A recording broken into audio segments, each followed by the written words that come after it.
abaartii dalkayga oo badbaadiya dalkeena dhulku waa barwaaqo ee beeraha aan qodana babayga iyo muuska iyo baradhada galeydiyo badda baaxad weynta barwaaqa ka buuxday aan ku baahi beenle balayada iyo baaskiyo rabbi naga xijaabiye burburkuna ha naga haro ما شاء الله mid kale ciideenu waa hodan hidabaynu leenahay hanti iyo barwaaqo waa inaan habaynaa hawsar u qaadnaa hayb qabiilkuna hawadaan ka saarnaa haleeyada aan leenahay waa inaan la hadalnaa hubkaan ka qaadnaa ما شاء الله ما شاء الله mid kale dhulka kuwa naga eryayo dhibaatada abuuro dhiiga daadinayo dhaawac baan qabnaaye dhagiina furo dhawaqeena maqla Soomaalida dhamaan dhulka iibiyeen dhashay dhoofiyeen dhaqaalaha la dhacay South Africa dhaayay iyo qurdaha dhagax lagu dhufto way u wada dhinteen ileen dhul shisheeyuhu dhalasho uma taalo lagu dhaafi maayo dhaqankaaga male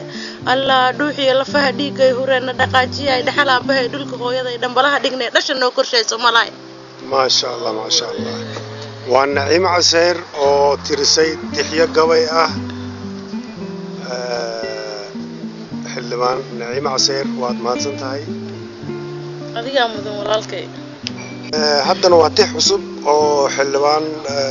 نعيم عسير ay u qaadayso magaaladii caasimadda xamar muqdisho xamar xiisaha aan ku qabo xubnaha jirkeyga xanuun bay dareemaan xayaatadii la gooy jiray xumaatadii dhamaatay xamdi ee baweeye xeebtii qurxooneed xarakan ku marayaa xildhibaano xoogan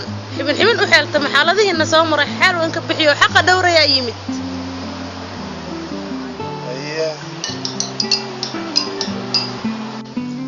dulli dal shisheeye ka yimid baa nagu soo degoo diinku doodaya dumarka Soomaaliyeed ee dhaleen baa dibadda loo daadshay daruur baa ku daado dadka baa qaaday daafuur baa na dishay ducuf liibiyaan oo diinta nala haysta dadkaygii diinaar laga qaadiyo dooni lagu daadshay dal shisheeye baan degnoo daadiyaan dhalnaa gaalsi daldalayaaye ما شاء الله ما شاء الله حلوان نعيم عسير وما سنتها